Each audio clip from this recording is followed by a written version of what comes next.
leaders of majority, National Assembly and Senate, Cabinet Secretaries present, Senators, Members of Parliament, good morning.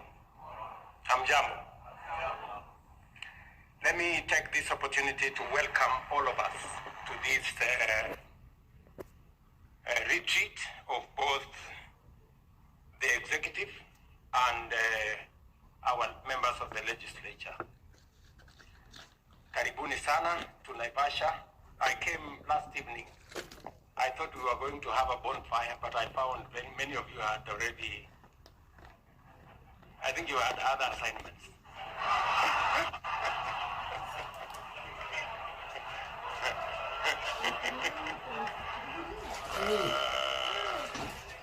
Yes, customer. Anyway, so, but I want to say this is a very important retreat.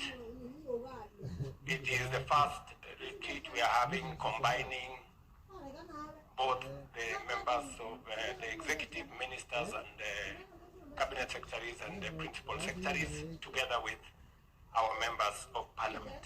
Last year, we had a similar retreat, but it was just for the executive. But we later had an engagement with different committees. So, welcome to this very important occasion. And going into the future, we are going to have at least every year a meeting like this. And so that we can together look at where we are, where we need to go, and how we get there. I must say from the beginning that I am a very proud leader of this team.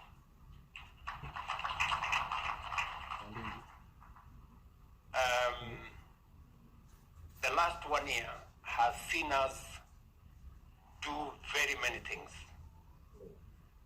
and it has not happened because of myself and my deputy, or with the ministers alone, or with the members of parliament alone. We've done this together.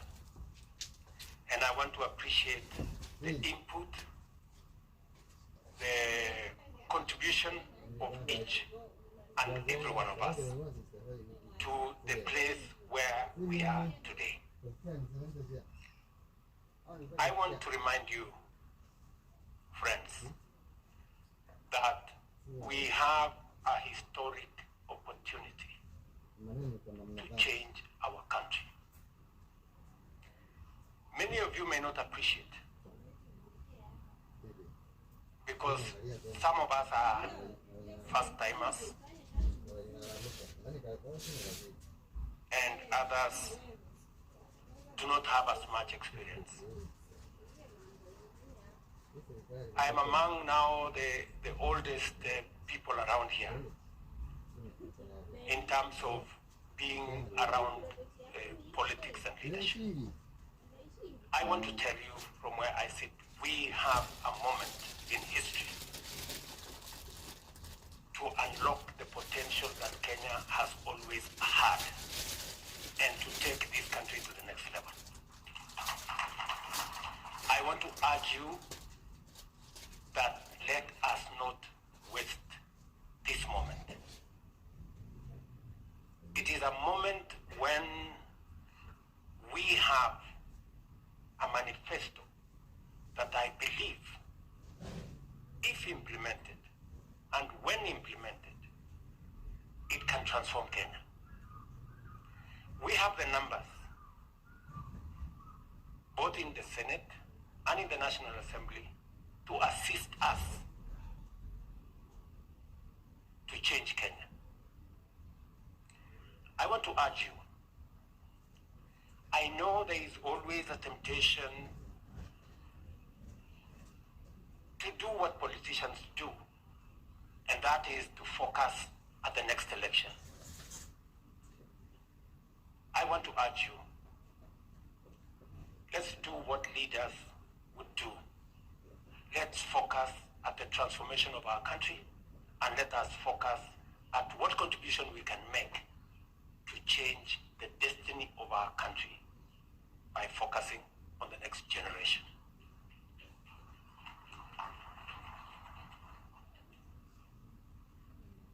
We are where we are today as a country because we have always made politically correct, convenient decisions. And the transformation of a country requires men and women who have the mettle to confront situations and to look at what is right, not what is popular or what is convenient. I promised you that I will lead from the front, and I will lead from the front so that we can change Kenya. When I said I am a man on a mission, I meant it. We have to change Kenya. We have to change Kenya. And if you had any doubt that Kenya is going to change, I want to tell you that you just need to be patient and watch this space. Kenya is going to change. I am very confident. I know sometimes some of us get discouraged, some of us get anxious, some of us panic because of exigencies of moments. I want to tell you that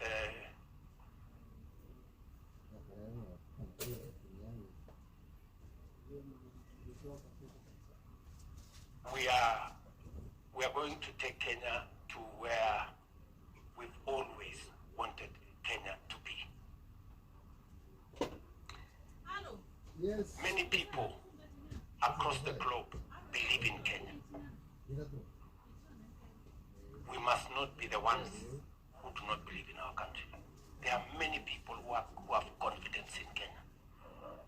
I have been to many fora where Kenya is held in very high esteem.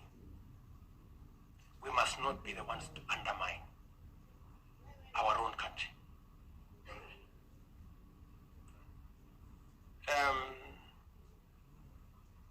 So let me persuade you, leaders, that we need to hem in, to forge together, to think about how we can succeed together. When we fashioned our manifesto,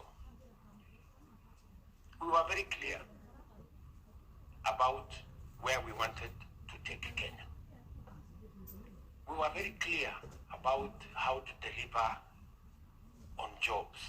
We were very clear on how we wanted to deliver on health. We were very clear on how we wanted to deliver on food security. And we went out to the people, and the people gave us the mandate against a very difficult political terrain. We must not let them down. We must stay focused and deliver on this commitment. Let me just tell you a couple of things, because this meeting is a meeting that is a continuation of the PG we had. So I don't want to prolong what I have to say. I also want to listen to what others have to say. And it is good that today we also have our CSS and PSS so that we can have a convergence of thinking.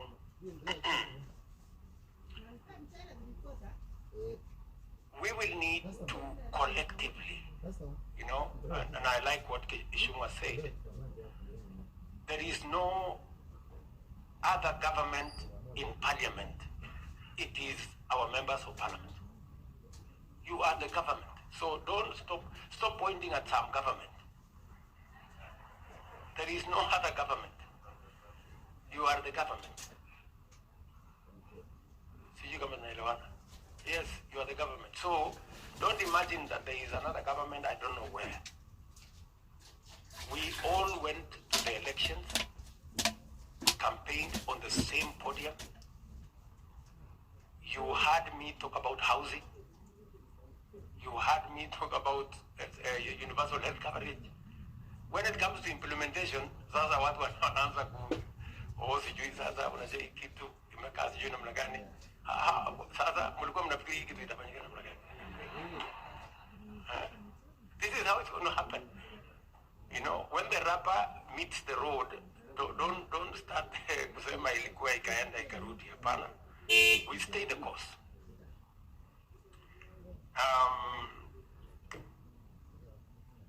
Let me just point to you some of the things that I think we should be coming as we progress. We brought proposals on many of the aspects that would go to implementing our plan. And I want to appreciate that Parliament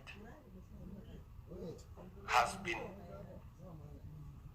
instrumental in making sure that the proposals that have come from the executive, from the ministers and principal secretaries, as they tailor the programs that are necessary for us to implement the plan and proposing budgets for it.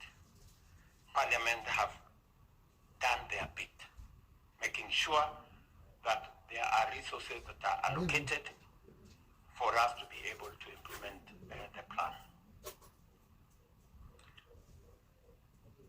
One of the big successes that we have had is on matters food security. I think it is a big issue. We had a situation where we had a crisis, and the crisis was not limited to Kenya. The crisis was global because of what happened with conflicts around the globe, because of matters of climate change, because of the drought. We had a we had a crisis in our hands. By God's grace, we got rain. We had a good plan.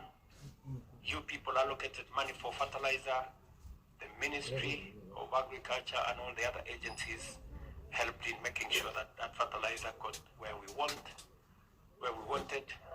And I can report to you that today we have a better harvest than we have ever had in the last 5 years.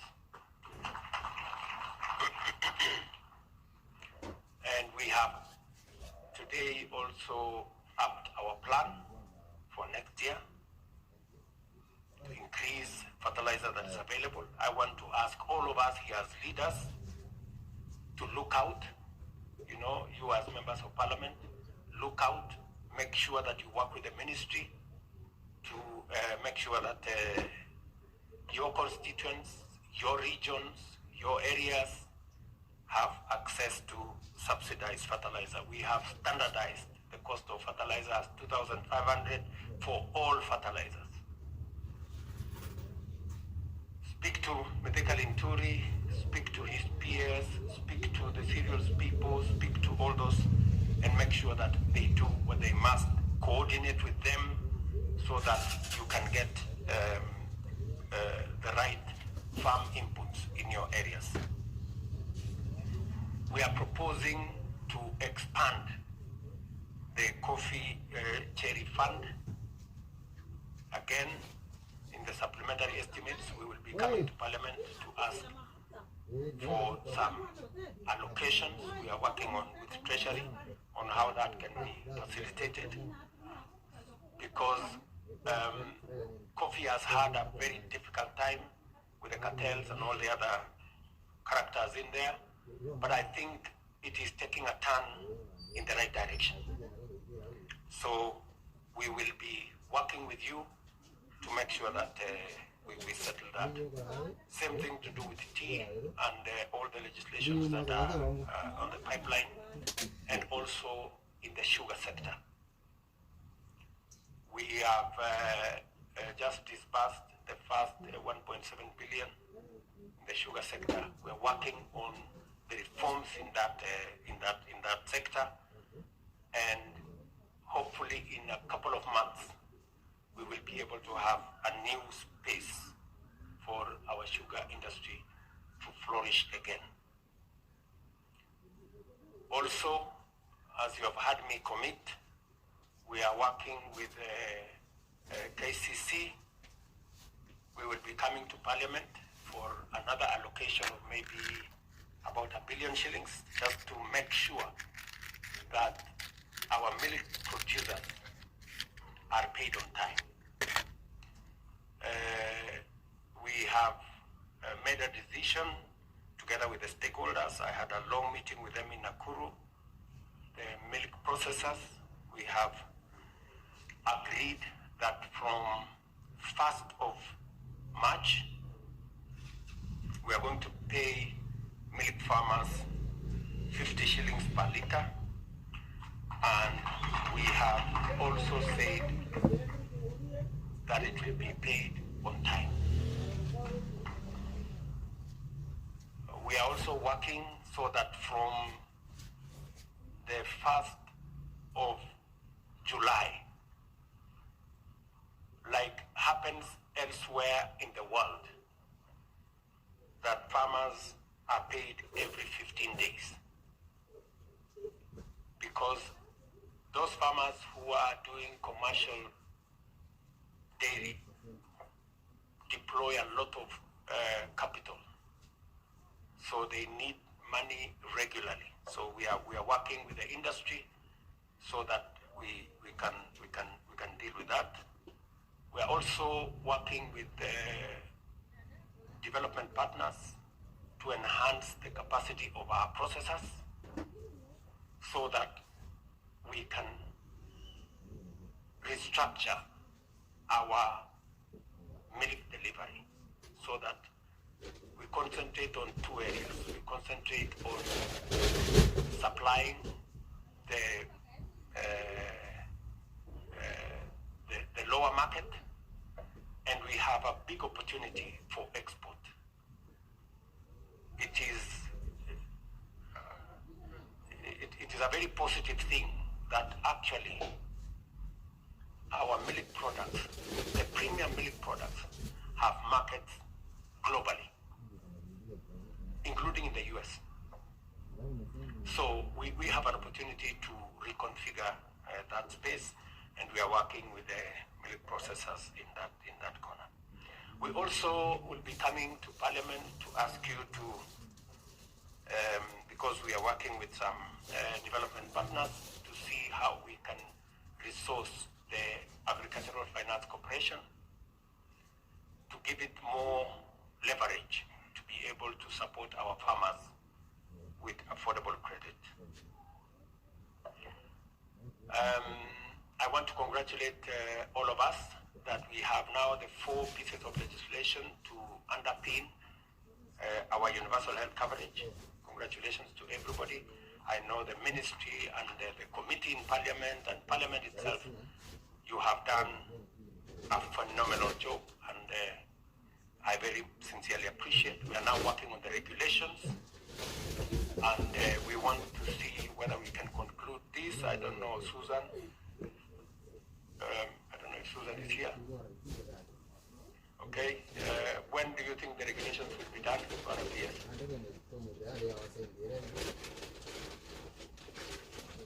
When do you intend to table them in Parliament?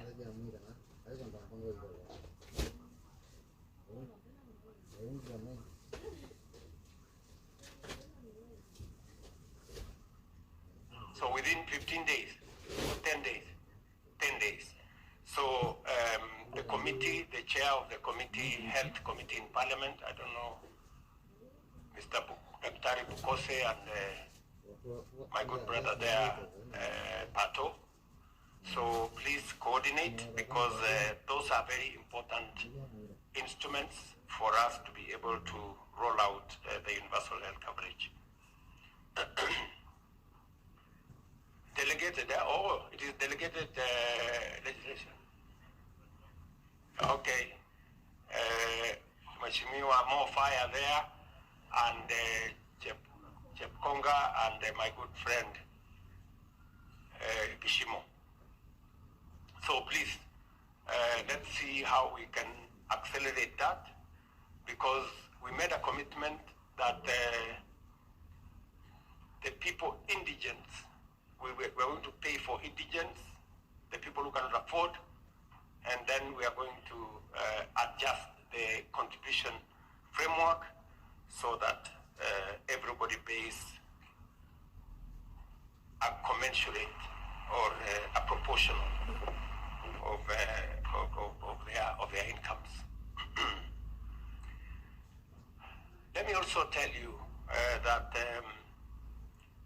we were elected on a platform of creating jobs.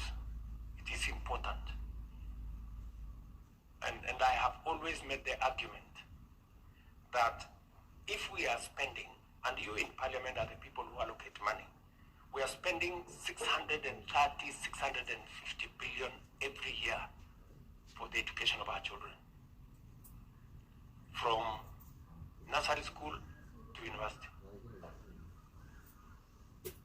It will be irresponsible for us not to think about when these young people come out of university, college, and school, what happens to them. And that is why, for the first time, we have programs, deliberate, intentional, on creating jobs. It has never happened. You know, we keep talking, we want to grow the economy so that it creates jobs. But you see, it is possible for the economy to grow, but for there to be no jobs, unless it is done deliberately. And it is the reason why we intentionally put housing as one of the programs for us to deliver the transformation of Kenya and also create jobs. I don't think there is anybody who needs any persuasion anymore on housing. Do we still have anybody who still has any doubt? Surely. You have seen, for the places where the housing program has started, including my friend Simon Kinara in Ruiru, there is already a difference. It is reported by the media who has always problems with us, that crime in Ruiru has gone down because of the program we have. So there is a whole ecosystem of positive vibe when we implement the housing program. It will create jobs for us. I want to tell you, members, as we talk today, and Alice and Hinga are here, we have close to 130,000 people working in the housing program who were not working last year. That's what it is. Our plan is that by the end of this year, we will have a minimum of 300,000 young people working in our housing program. And it will continue to grow. So it is as deliberate as that. Do not, I know, there are different ways of people how they want to profile and argue. I see many of you trying to still say, the levy. Forget about the levy. let's discuss about the jobs. You know, the people who don't want the program will tell you about the levy. The people who want the program will tell you about the jobs, will tell you about the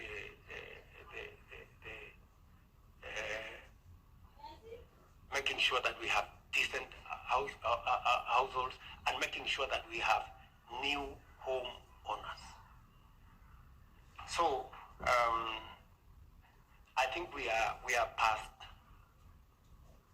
In fact, the court said we had left out some people who were not paying the levy. And I said, oh, this is good news. Maybe we should go for those ones. So Murugara and team make sure that everybody pays. And I'm happy that tomorrow in Parliament we should be able to finalize in the National Assembly. Let us progress it to the Senate and let us get working. Let me tell you this. We will implement the housing program. I don't want to say by whatever means possible. I have just said we will implement. We will. Because it is what other progressive countries have done. It has worked. It is not an invention. It is what it is. You know? And even those who are opposed to the housing program, it is not because they don't know that it is the right thing. Their problem is that it is us who are implementing, not them. It is just as simple as that. That is their quarrel.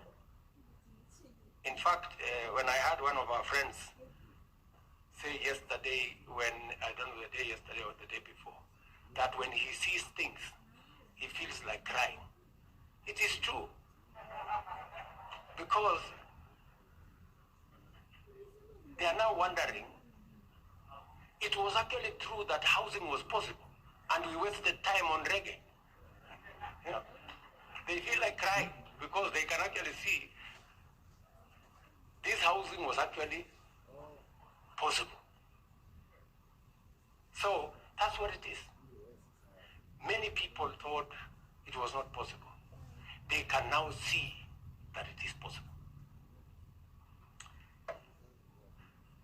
I want to ask us here, especially our members of parliament, to pay very special attention to some of the things we are doing, because we are setting up the exam of 2027. So, I'm going to link it, the exam. What you do with it is your problem. Because we are building markets in your constituencies. We have close to 500 markets. We have advertised maybe 200-300. They are in your constituencies. Go ahead. I have absolutely no problem with our members of parliament going to say, I am the one who has decided that this market be built here. I have no problem. Enda utangaze kabisa kutoka asubuhi mpaka jioni. Hata ufanye groundbreaking, I have no problem. Endelea.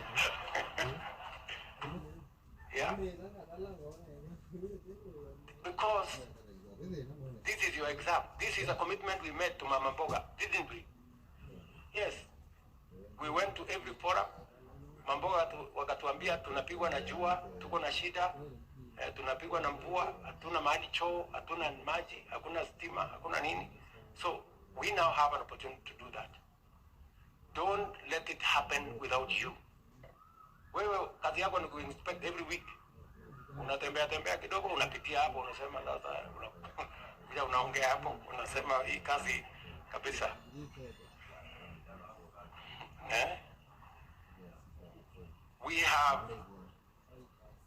We have the county aggregation and industrial parks.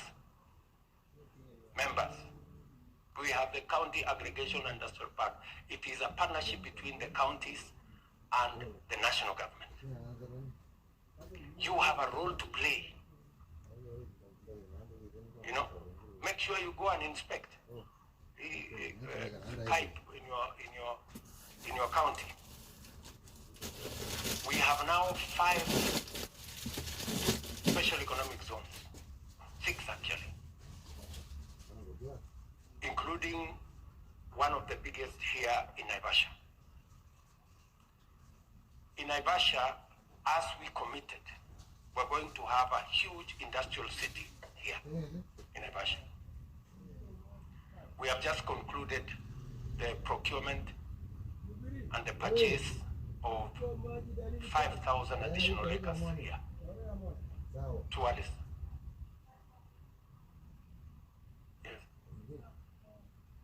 Yes. 11,000 acres, but 6,000 will go towards resettlement of people. So we have, shortly, we will be now gazetting the necessary areas. And already, we have very many companies. I was in Dubai for the COP28, and we signed many agreements of people who want to come and set up here on account of our renewable energy, on account of what Kenya looks like going into the future. Take advantage and be part of it. And it speaks to the jobs element. We're not just doing this as structures. We are doing this because jobs is important. We have to be deliberate. I was in Muranga the other day, and I hope today, I told the governor of Muranga, between today and tomorrow, we already have finished the procurement of the first phase, which is going to cost us about 500 million. It's going to begin, and we want to push this so that we have a good environment for us to create jobs. Further down, in our 5th pillar of the Kenya Kwanza Manifesto is the digital superhighway. It is one of the most important pillars of our manifesto. I have had a discussion with the committee, ICT committee in Parliament. I have had a conversation with the chair of the CDF committee. We have now changed the law. All of you know that. And I want to urge members here. Your first priority is to make sure that you are ahead of the game in making sure that we have ICT hubs in every ward in your constituencies. You have heard me say it, and I mean it. And many of you who have done a small thing out of it, you have known that you have seen the impact it has. Jameni, musifanye program hii ifaulu kwingine, and this is a program of your government. Because the people on the other side, sometimes they are ahead of us. They can see the opportunity clearer than we can. I want to urge every member of parliament here, listen to me, friends. You will create 1,000 jobs minimum in your constituency with the ICT hub. Unanielewa? We've just concluded, we had a thorough meeting with Owalo and many of the other actors on how to deploy internet, on how we have already allocated money for training, on how we are going to make sure that the place has power. It is up to you to make sure that you are ahead of the curve. So, members, I am talking to many people here. Mutapita mtihani. If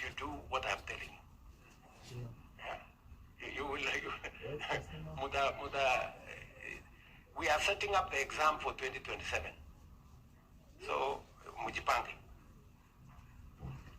I also want to ask you members, we have negotiated for opportunities for export of labor from Kenya.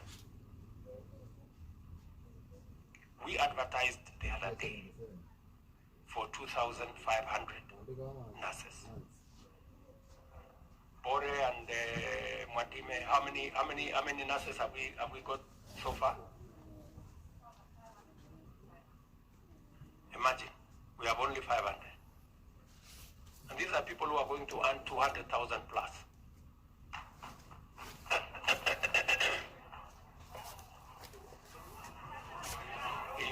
If we are, sasa, unajua sasa, you know,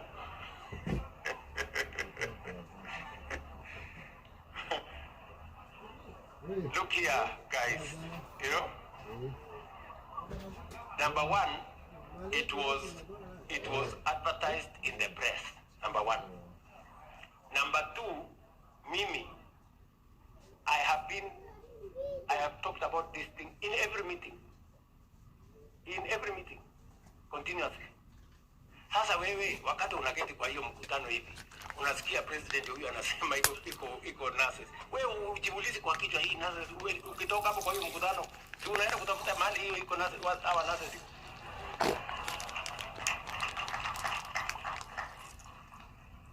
Friends, because I see people here saying we are not aware. You are not aware. Sasa mnataka nifanye nini? Mnataka nisimame wapi? Nisimame niweke volume kiasi gani? As we are talking today, listen, members of leaders, as we are talking today, Bore is here. Where is Mwadime? Or that other gentleman? Yes, that Mwadime is there, the PS concerned. We still need 2,000 nurses.